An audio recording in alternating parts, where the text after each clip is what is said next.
All right. So it's my pleasure to introduce our first speaker for the day. It's our own Justin Kizik. He's the president of the Kirby Foundation. Justin's been with the foundation since 2019 and was named president in the beginning of 2024. The Innovation Engine Grant Program was developed under Justin's leadership as part of the foundation's greater commitment to supporting bold ideas and creative problem solving, while also recognizing the need for more flexible funding to help organizations test and scale innovative approaches. Justin's going to kick us off today by speaking to the concept itself of Engine 2 and the origins of the program itself. Also joining us today will be Marshall Ginn. Marshall's our Innovation Engine Program Advisor. He's really just been instrumental in working with the staff behind the scenes to help build this grant program out.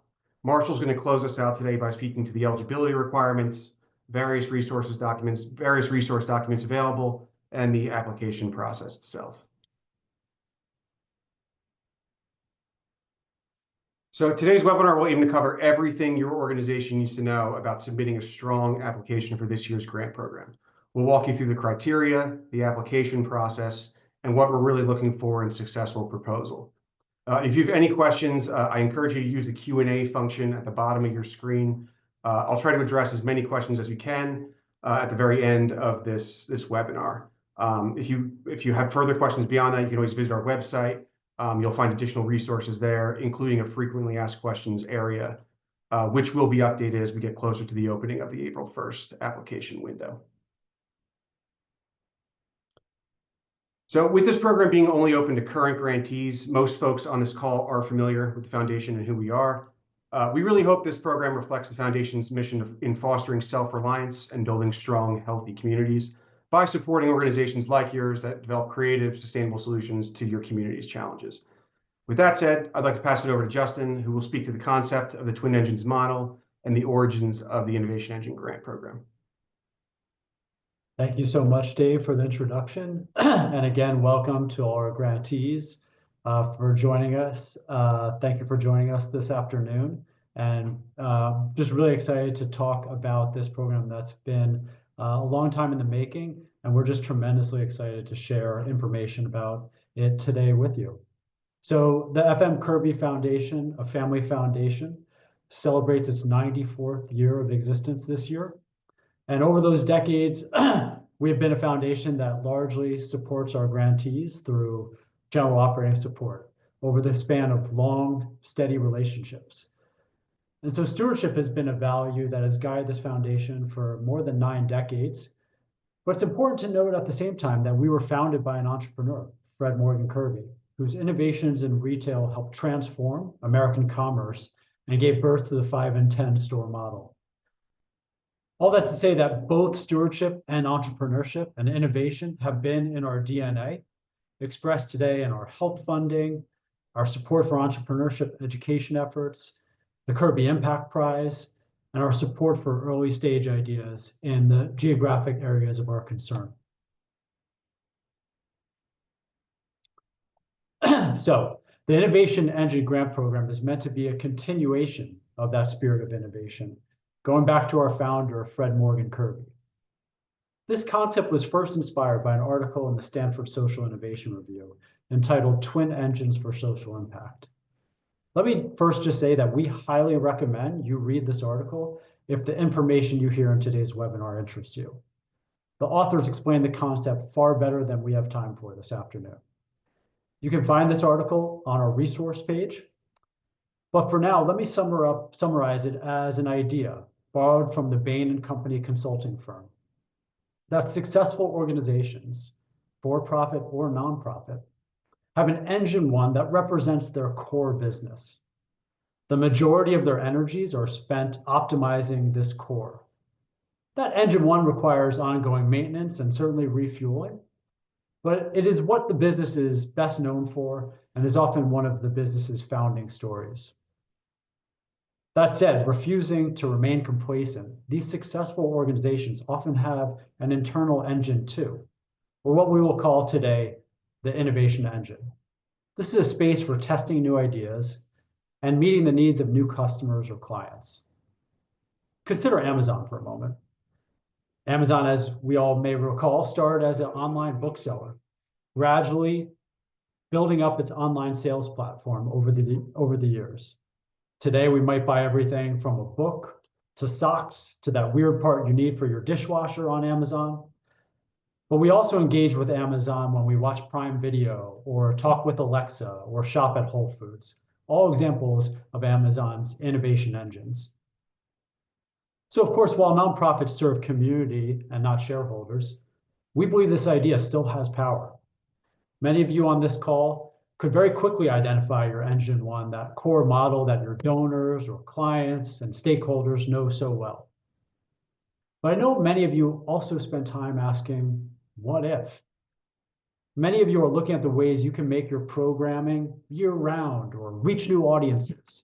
You're asking, what if we could find a way to address the need of our clients that keeps coming up? What if we could take this core skill set that we've developed over the years and help a different population through a new program? These are the ideas that we are seeking with this grant initiative.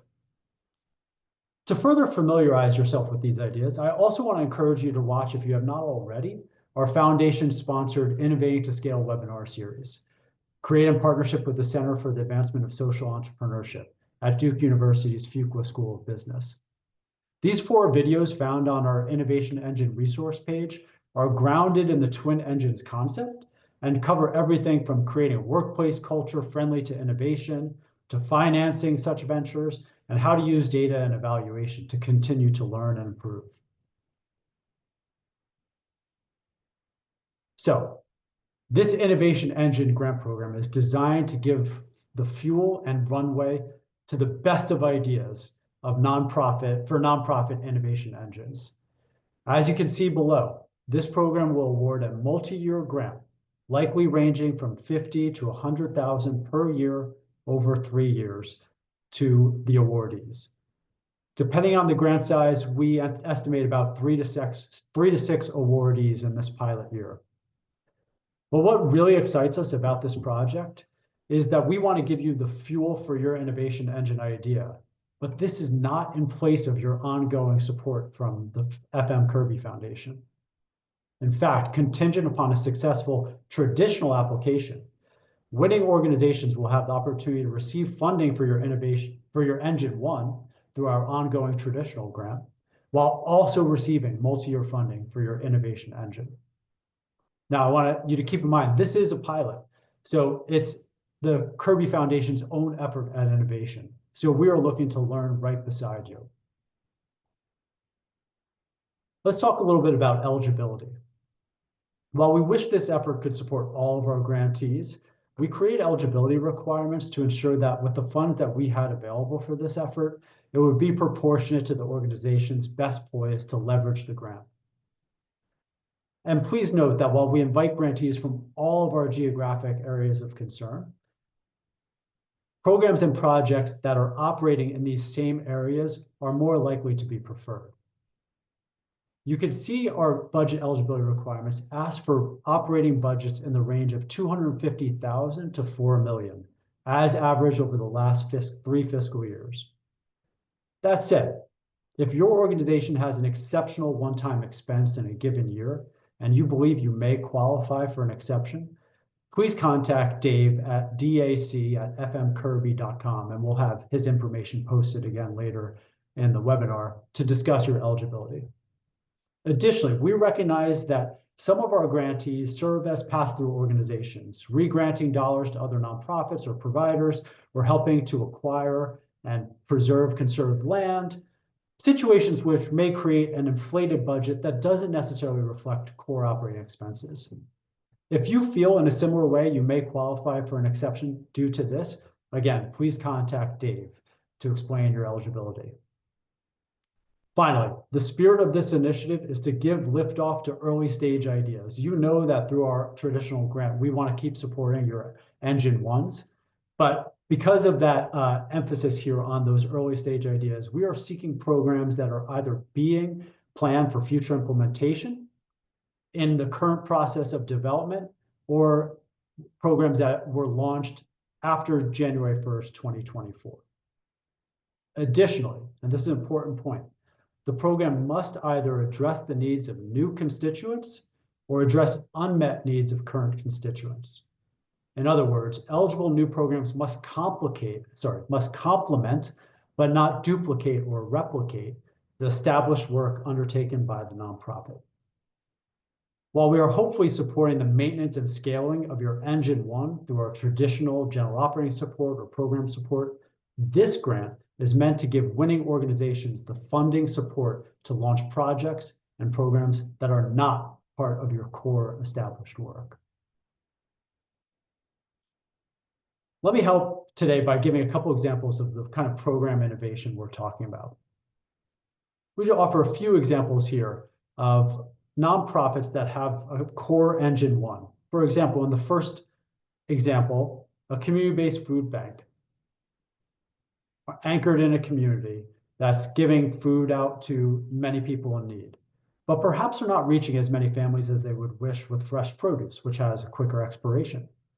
To address this, the food bank wants to create some mini farmers markets in places where families are likely to gather, meeting them where they are and ensuring that fresh produce gets in their hands and on their tables. Another example might be a local mental health support organization. Again, maybe with an anchor site in a community, but looking to partner with a nonprofit housing development corporation to develop new offerings and new programs for in partnership with those caseworkers for the people who live in that housing development, and especially trying to make it more accessible for those whose first language is not English.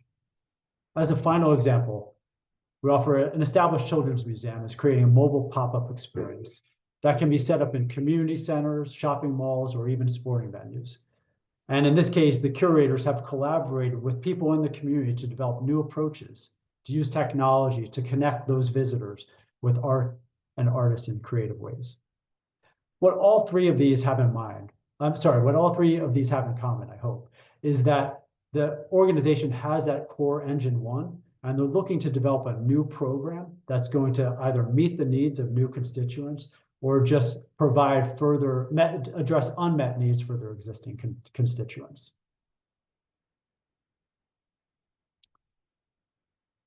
Allow me to just go over the application timeline here as well. Let me tell you more about this two-stage application process. So we will be using an email to notify you that the application is now available for submission on our portal. This email will contain the link required to access the portal, and we'll launch that on April 1st of this year. That same application opportunity will close on May 30th, at which point we'll go into a review stage. Over the summer, we'll be reviewing all of our applicants and selecting semifinalists. By late summer, we will notify all applicants whether they have or have not moved on to a semifinalist stage. And in a similar vein, in the fall, we will notify semifinalists their status as to whether they are advancing or not to the finalist stage. And finally, we anticipate making grant decisions in December and distributing the first awards in early 2026. And I just want to underscore that final note on the bottom of this slide that applying for this program does not impact your existing or future annual funding from the FM Kirby Foundation. Organizations may apply for this grant without affecting your standing or eligibility for regular foundation grants. So this is a supplementary application, and it will be reviewed separately from your more traditional application. Now, to tell you more about the entire application process, I'm going to pass it over to Marshall Ginn, our program advisor. Thank you, Justin, and thanks to all of you for participating in this webinar today. It is really encouraging to see so many grantees eager to explore innovative ways through which they can expand their reach and impact.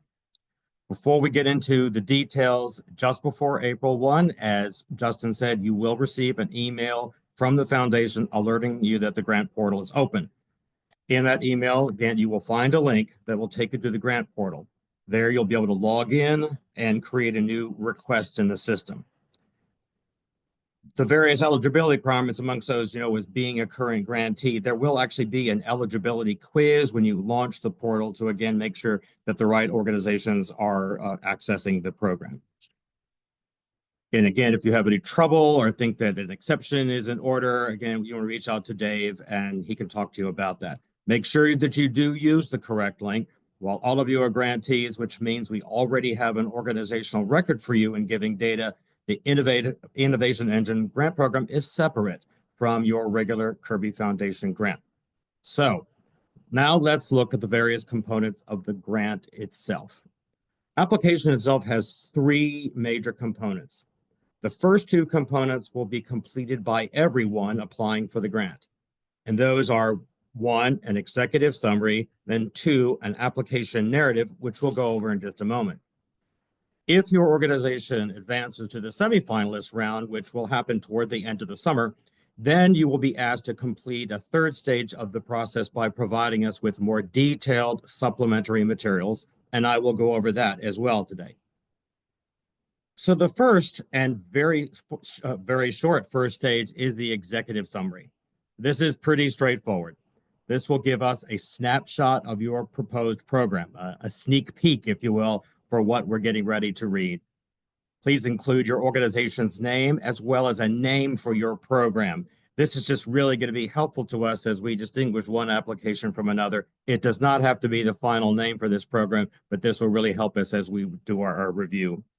And then we need a very, very brief summary of the program for which you are seeking funding. Again, this is a little sneak peek for us so we can get our heads around as we begin the review process.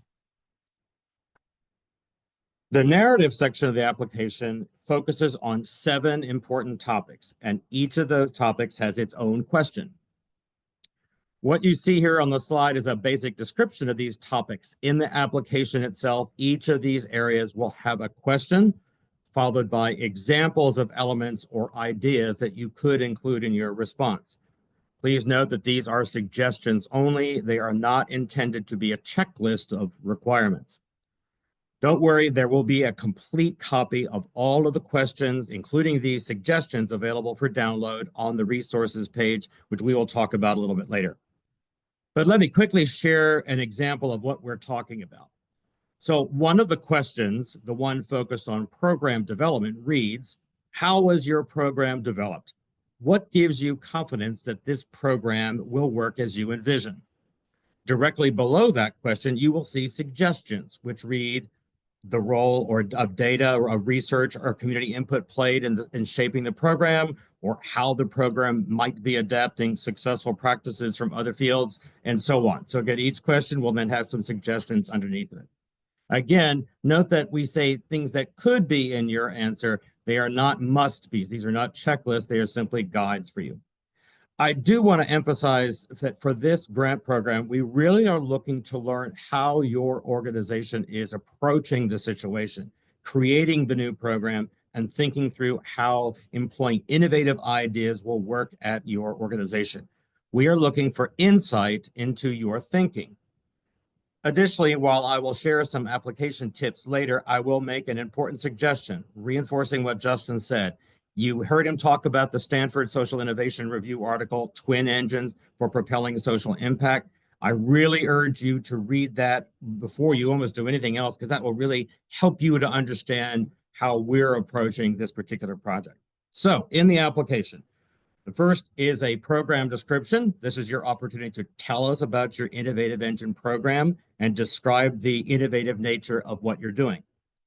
A separate question will be asked to describe how your program was developed and the steps you plan to take to get the new program underway. And you can share with us what makes you confident that this program will succeed as envisioned. You will also be asked to talk about the impact you anticipate this new program will have. Again, the goal is to learn about your approach, your thought process. While some concrete details are important, we are more interested in seeing how your organization is applying the Innovation Engine concepts in the creation of this program. At this stage, we are less focused on granular details. We also want to know how your organization plans to evaluate the impact of your program. What will you be keeping your eyes on as the program gets underway? And what are your plans if things go off track? And speaking of going off track, innovation, we know, almost invariably involves some sort of risk. We want to know about the risky or potentially challenging aspects of the proposed program. Again, risk is part of the process, and it's okay to share your thoughts on risks and uncertainty. If you are working with another organization or agency in some way to launch this program, let us know about that. This is not a requirement, but if you are working alongside another organization, it's good for us to know. Also, we're just looking for basic information here. Lastly, we would like to get from you a very high-level summary of what you believe it will cost to roll this out. We're looking for a broad outline of the major cost elements and the ways you believe you will fund this effort over time. If your application advances, we will ask for more details, which I'll go over in a second. But at this stage, that's it.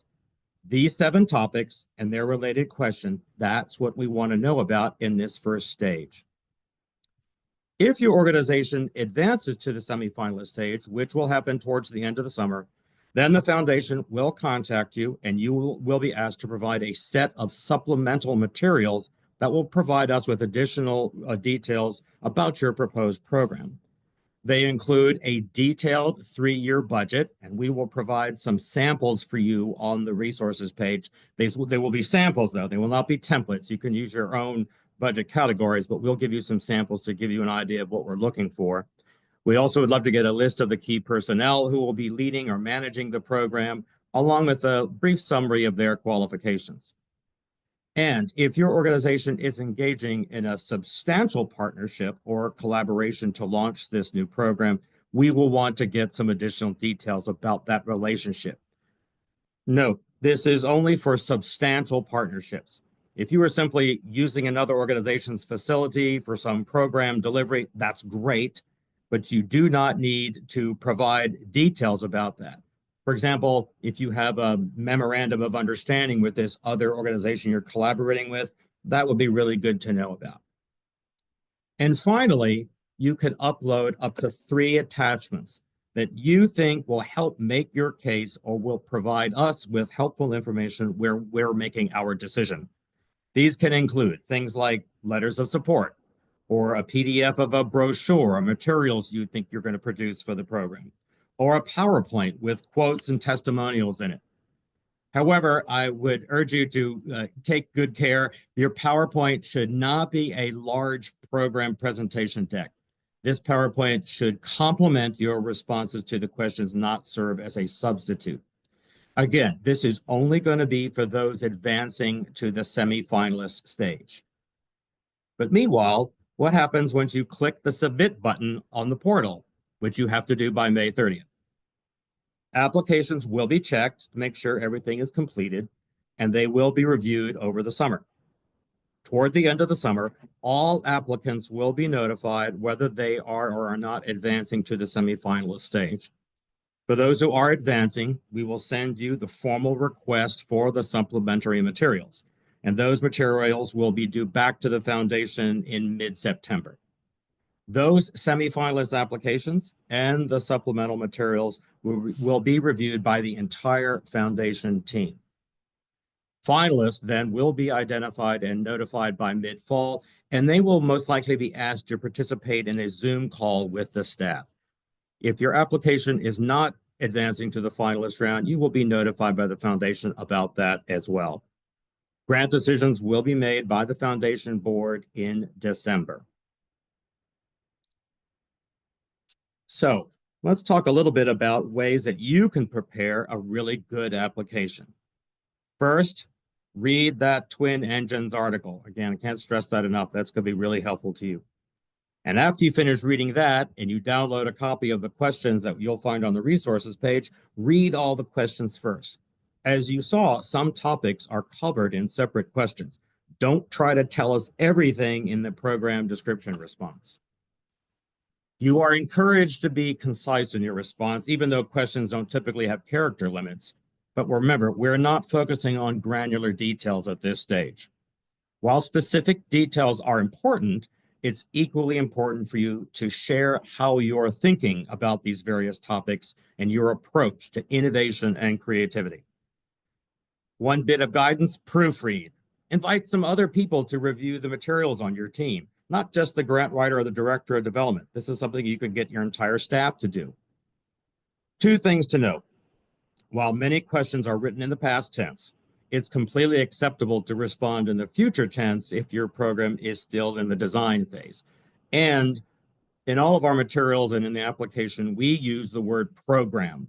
And again, it uses the past tense. But if you use a different term for what you're proposing, initiative, project, things like that, that's perfectly fine. You may use your own appropriate term, but we just happen to be using the word program in our application materials. Lastly, let me tell you a little bit about how these are going to be evaluated. We will use a set of rubrics through which all applications will be evaluated. This is going to enable us to score responses based on a variety of factors and qualities, such as whether the question was answered completely, or whether the response provided particularly compelling or interesting information. We recognize that each organization is different and that all of you bring your own history, expertise, experience, context, strengths, and challenges to this grant program, and we will factor that into our decision-making. But at the very end of it, remember, this is a competitive process. Your application and its scores will be measured against the scores of the other applications submitted. So, wow, that's a lot of information I've just tossed at you. Again, don't worry, there will be a link in this webinar and you'll be able to find our resources page on our website. And there's going to be a whole range of other materials on that page that will help you as you prepare your application. We want to make sure that you've got lots of support and information. And we anticipate having all these materials up onto this resource page by March 7th.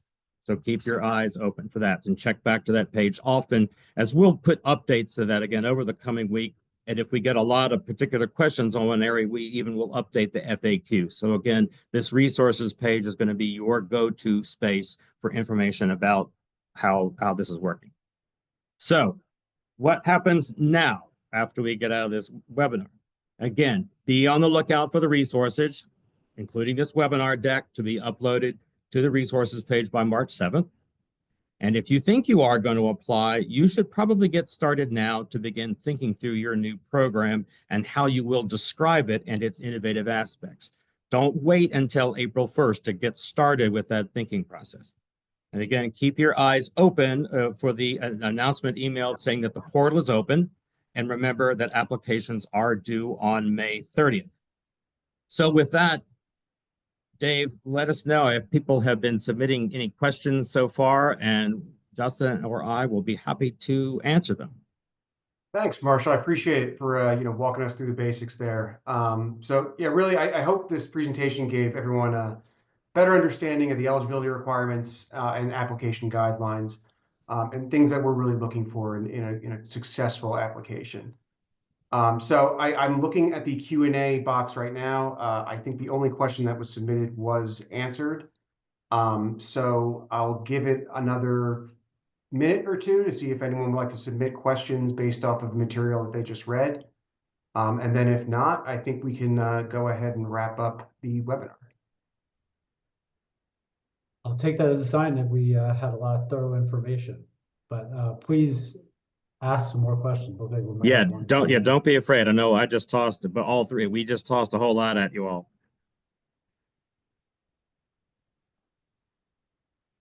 And I did just drop the link to the Twin Engines article in the chat for reference. So we just got a question from Jacqueline Hage at the NC Wilson College of Textiles. Jackie, we are, in terms of that new program, if it was established after January 1st, 2024, we still feel like that's quite new. And that is one that we'd be willing, that we would invite to submit for this particular initiative. Nancy asked a great question about, do you anticipate offering this opportunity annually? Nancy, I cannot commit to that at this moment. Feeling, just like any pilot, we really want to see how this goes before we before we commit to something like that. But, naturally, we are hoping that it will be successful, and we are hoping that the awardees will find it to be a grant that was transformative in terms of getting that engine 2 off the ground. So obviously we're hoping for continued success, but as a pilot, we want to just kind of make sure we get it right and that it's a good use of the foundation's resources So can't commit to the ongoing offering of it. And Justin, I could take the next one. Dave, we will send a link with this recording after the webinar. There'll also be a link to the survey. I'd love if everyone could fill that out. We're always looking for your feedback with these kinds of things. So yes, you will get that link. Justin, there's a good question here about, when it's expected that they actually will get the new program rolling. Sure. So, as we mentioned with the application timeline, we are, the first grants would be distributed in January 2026. So, considering it's a multi-year grant and, the project continues to evolve, you're talking about kind of ongoing distributions, January 2026, 2027, 2028. It's hard to answer that question in terms of getting off the ground, just because we have, as you saw in the eligibility, a couple of different stages that we're accepting here, whether it be one that's just a concept, one that's in development, or one that has already launched but might need further fuel. But I think when it comes to that year one, we certainly would like to see the organization. I think it's safe to say we'd like to see the organization piloting the effort in some fashion.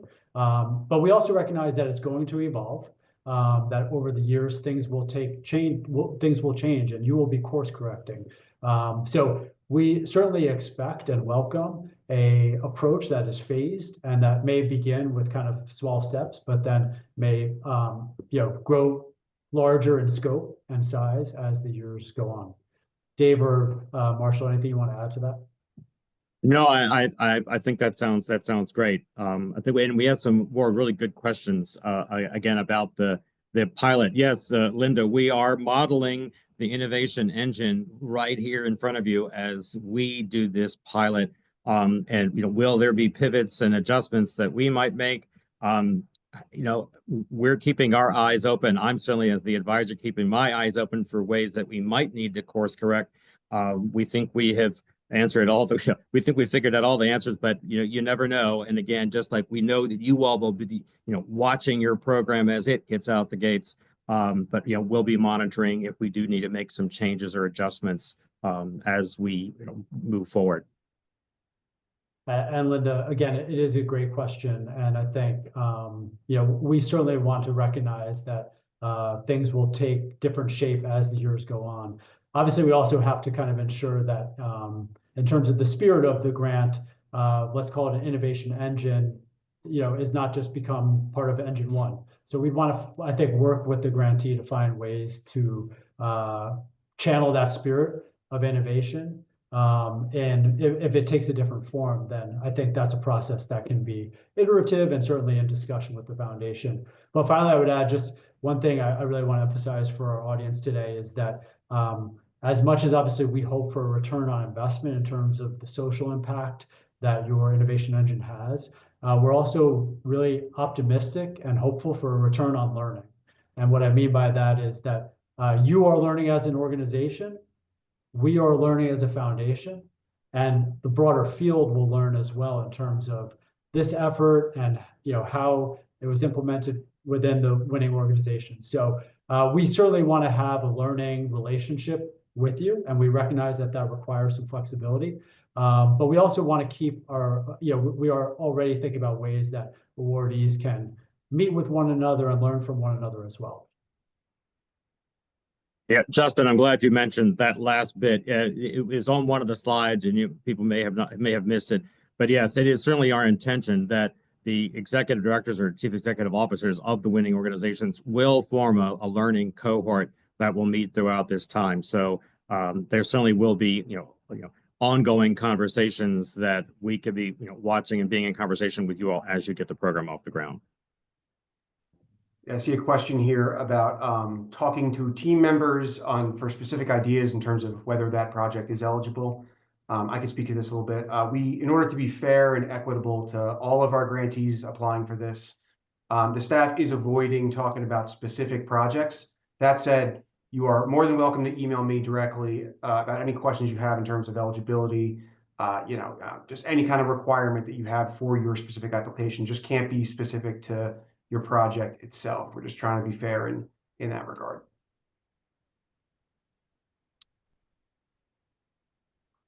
Marlon Torres is asking a great question about data and evaluation. Marlon, I want to be upfront with you. I think we probably need more time to think about that. Very, very good question. So may I encourage you to reach out to Dave with your question, and we can set up some time to talk more about it. So a couple more questions kind of coming in about who should we direct questions to. So right there on your screen there is the best email to reach out to my colleague, Dave. If you have individual questions, just kind of about a concept that you have in mind or the eligibility requirements that we discussed. Another question there about certain priorities or ineligible activities. No, I mean, I think when it comes to priorities, I'll just kind of come back to, in this case, answering this in part by geographic. As a place-based funder, one thing that is not necessarily an acceptable or ineligible, but one thing that we have to just be mindful of is, as a place-based funder, trying to keep our support as much as possible within the areas that the Kirby family and foundation holds dear. So to that end, one thing just we encourage our applicants is, for example, if we are supporting a food pantry here in Morris County, and they're looking to open up a satellite location on the Jersey Shore, in all likelihood, that's probably not going to be as a compelling innovation engine for us as one that's going to be in our geographic area. So just something to keep in mind. Again, I'm not saying that we would rule that out, because I think there are ways in which our geographic areas have been permeable, and that we certainly would want to entertain a strong opportunity. But as a place-based funder, naturally we're probably going to be preferring programs that are operating in the geographic areas of concern, which are on our website if you want to learn more about those.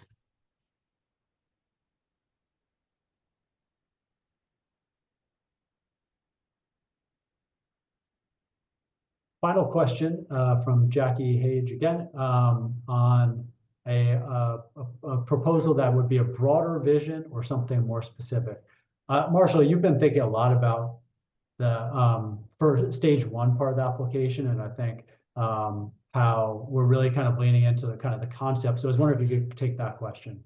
It is. I mean, it's a great question, and I think that, again, one of the things is we are trying to be open to find innovation in all kinds of places. I mean, one of our opportunities is that you all represent a wide diversity of programs and focus areas, and we could, a program that's looking at a broader vision, or something that's looking at a very wide geographic area and less focused on details. Again, I don't want to rule anything out at this stage. I mean, I think that we're just going to be very open to what is innovative. We're giving you some suggestions about, is this an approach that no one has ever tried, whatever the thing you were trying to accomplish. So we really are looking into your thinking process as much as anything else. Justin, and you can describe probably better, that this is not really technically a match, but I'll let you take that last bit.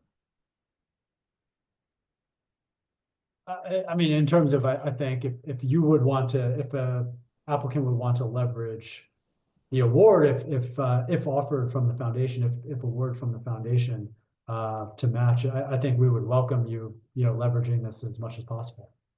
And for example, if you do make it to the semifinalist round, the budget, the 3-year budget that we're going to ask for, you will see in the samples how you can describe funding that you may have already secured, as well as where you see the potential funding from the Kirby Foundation might fit into that. And again, if you're structuring, again, every organization is different, and organizations are going to have different, assets, be it other funders or reserves. Again, everyone is going to be a little bit different, but that 3-year budget will give you opportunities to describe, the financial picture of your proposed program. Great. Well, that looks like the end of the questions here. I just want to reiterate again, I will send a copy of this webinar out tomorrow via email to all those who attended today, as well as a survey. Again, if you wouldn't mind filling that out, that'd be great. So keep an eye out for that email tomorrow. And then if you have any other questions beyond this, obviously, you want to read that FAQ, but you're also welcome to respond to that email as well. And that'll go to me. So Justin, you have anything to close us out here? No, thank you so much for great questions and for the interest in this. As I said before, we kind of feel our twin engines here are both just stewardship and entrepreneurship, stewardship and innovation. So to that end, we're excited to learn alongside you, and we're excited to support some great programs. And just know, that obviously we hope this is exciting some great ideas among your organizations. And even if it doesn't you don't end up applying, or you don't end up as a winning organization, we hope that this idea has merit and gets you kind of thinking about how you can develop that innovation engine. So thank you again so much for being a part of this webinar. And certainly we would be happy to answer further questions.